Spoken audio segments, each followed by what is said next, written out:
doing hair transplants for over 18 years now. Probably done about 8,000 cases. I came in at a transition point where they were doing, some people were still doing the large punches where you get the doll's hair, but I was trained and I didn't do any of those. I started with the follicular unit type procedure. So as a result, all my patients have been that way. The things that have changed the most are really the size of the holes that we do. They've gotten smaller, so we can pack more grafts in, and the number of grafts we do in one session. Well, my very first case, we did 112 grafts in 8 hours. But now we do as many as we can possibly get, so we've gotten up to 4,000, 4,500 grafts in one session. Obviously, one of the reasons we can pack them tighter, but also it's the fact that we've gotten better. When we first started, literally, you know, the people, I trained them, and we just weren't doing many cases at the time. But now we're averaging about 400 or 500 cases a year, and I'm expected to go up to 600 this year. So my technicians, my head technician has probably done well over 1 million grafts. Technicians are the one who take the strip, if I do a strip graft, and they bring it over to the microscopes, and they will then cut it up into smaller pieces called follicular units. Follicular units can have anywhere from 1 to 4 hairs in them, and that's how we plant them, just as nature grew them.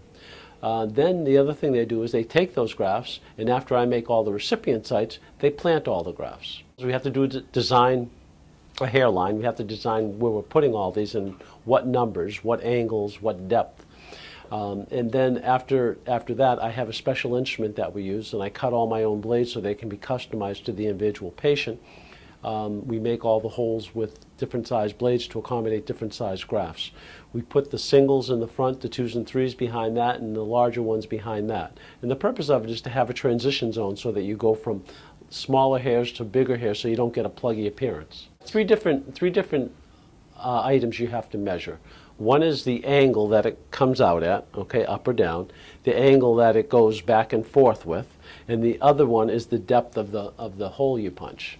So depending on how big the follicles are, how deep they are in the skin, will determine where we place them on any given patient. Well, the patient actually comes in for a consult usually first, and then I meet with them and we decide what we're going to do, how we're going to do it. Then they'll set up their appointment and come back, and on the day they come in, we'll sit down one more time, we'll go over everything one more time. And the purpose of that is to make sure that we're on the same page, that I know exactly what they want, they know exactly what I plan to do, and if there's any discrepancies, we can iron those out ahead of time. We have 2 different procedures. One is the FUT, which is the follicular unit transplant, where we take out a strip and we cut it up from that point on. The other one is the FUE, or as we call it, the IGT, which is the individual graft. In the individual graft technique, you actually use a small punch, anywhere from a 1/16 of an inch, to punch out the hairs individually. You're not using a scalpel, you're not using sutures. It's a specialized sharp punch that you literally go in as a circle and go right around the graft, and then you take it out. FUE, or the IGT, leaves a virtually invisible scarring, okay? With the FUT, you will have a fine line going around. So if you absolutely shaved your head all the way down, you would see that. They set up the patient so that we can start the procedure.